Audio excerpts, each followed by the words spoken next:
A blank planchet in a 1971 25 sentimo 25 centavo coin where the reverse side is unstruck and shows only the blank metal is a very valuable numismatic error because it's rare and unexpected variant. The blank planchet indicates an error during the minting process where the coin was not struck with the unusual design on one side, making it highly sought after by collectors. This 1971 error coin is a coin that deviates from the normal production process, resulting in a unique and often desirable feature. This specific type of error occurs when a coin blank, the unstruck metal disc, is mistakenly used to produce a coin. In case the reverse side should have design, but instead it's a blank piece of metal because of the rarity in the interest they create in numismatic, the study of coin. This error coin 1971 25 centavo blank planchet can pitch significant amounts. Collectors are always on the lookout for unusual and interesting coins. A blank planchet like this one would be a highly sought after item in their collections. The number of this coin produced is likely very low, making them even rarer and more valuable. 25 centimos 1971. Country, Philippines. Coin type, circulation coin. Composition, copper, zinc, nickel. Odds type, reeded. Shape, round. Weight, 4 grams. Diameter, 21 millimeter. Obverse, Republika ng Pilipinas, 1971. Reverse, blank planchet. Mint, USA Denver. Philippines, Republika ng Pilipinas, 1971. 1 luna, 25 centimos. This blank planchet of a 1971 25 centimo coin, especially in reverse, is valuable due to its rarity and potential for numismatic significance. While not a standard circulating coin, this blank planchet, the unstruck coin blank, can be desirable to collector for several reasons, including their unique status as pre-production items and the potential for variation in material or composition. Blank planchet are not intended for circulation and are typically not readily available to the public. Their existence is often a result of errors during the coin-making process or leftover materials from production run. Collectors are often interested in this item as they represent a unique stage in a coin's production process. They can be valuable for their historical significance or as example of the materials and techniques used in coin production. Blank planchet may exhibit variation in material, size, or composition compared to the standard circulation coins.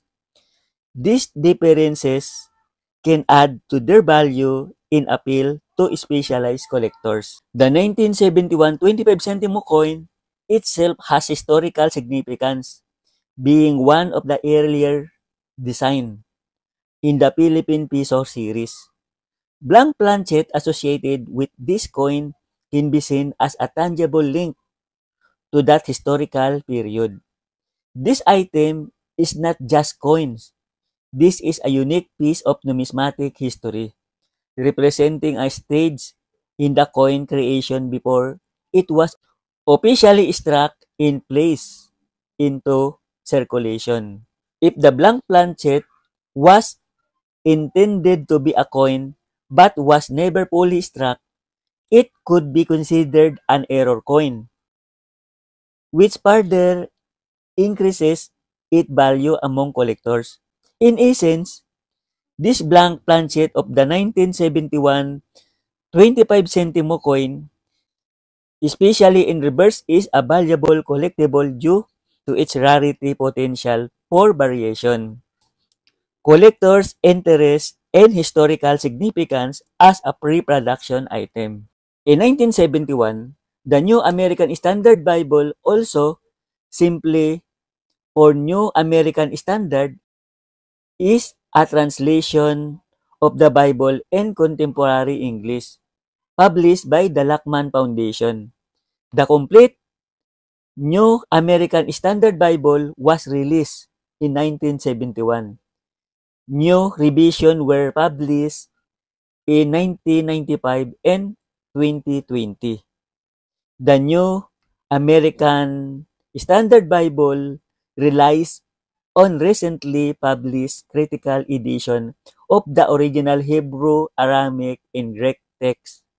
It is known for preparing a literal translation style that generally preserve the structure of the original language when possible formal equivalence, rather than an idiomatic style that attempts to match natural English usage.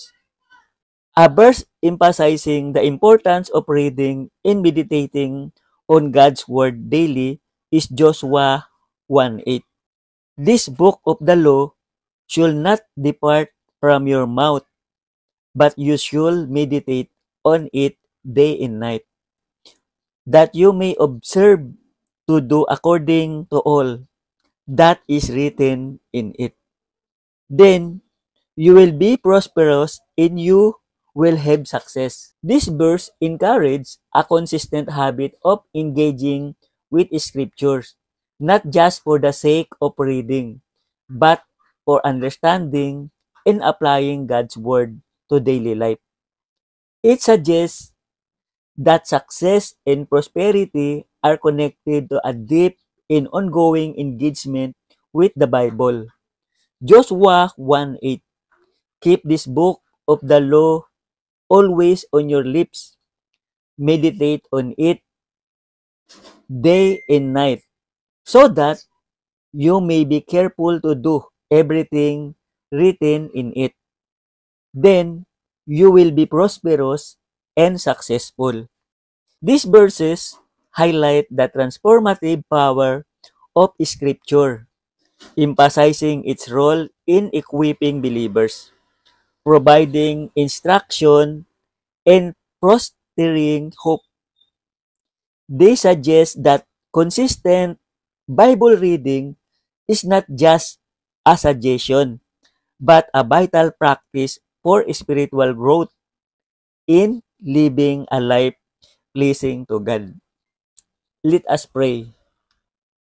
Lord, help me to keep your word in my heart and on my lips. May I meditate on your law day and night diligently, seeking to understand and apply its teaching. I pray that be faithfully observing your commands. My way may be prosperous and I may experience true success in your will. I desire to live a life that reflects your love in glory. And I trust that by keeping your word close, I will be guided and blessed in all that I do. Loving Lord, thank you for the scriptures. I pray that in the weeks and months that lie ahead, I may read, mark, learn, and inwardly digest your word and treasure it in my heart. For I desire to prosper in the things of God and to give glory to your name. In Jesus' name, Amen.